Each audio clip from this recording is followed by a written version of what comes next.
দেখো এটার অবস্থা দেখো তো। আরে সর না, পিছনে শুধু গা ঘষিস। দেখো পিছনে সারা কখনোই থাকবে না, মানে যেখানে পাবে সেখানে শুধু গা ঘষবে। হ্যাঁ, আর উনার মতো থেকে থেকে অবস্থা কি হয়েছে। তো এখন খেয়ে উঠলাম শীতের সময়, রোদের ভিতর বসে খাওয়া মজাটাই আলাদা। আর দেখো শীতও লেপটে গেছে। সকালবেলা স্নান করেছি, বাট মাথামুটি কিছুই আশ্রয় নেই। স্নান করে রান্না করে তারপরে ছেলে মেয়েকে স্কুলে পাঠিয়ে এখন খেলাম, তারপর নিজের সব কাজ করবে এখন। আর নিজে একটু দেখো অবস্থা, এখন পাচি পাচি লাগছে। কি রে তুই এইখানে কেন? হ্যাঁ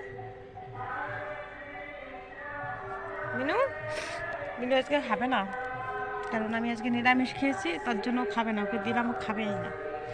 শুকে শুধু নাকটা মানে মুখটা ভাতের কাছে দিয়ে শুকাশুকি করে ছেড়ে দিয়েছে, খাবে না। ঢং আছে। তো যাই হোক, টাটা, এখন অনেক কাজ আছে।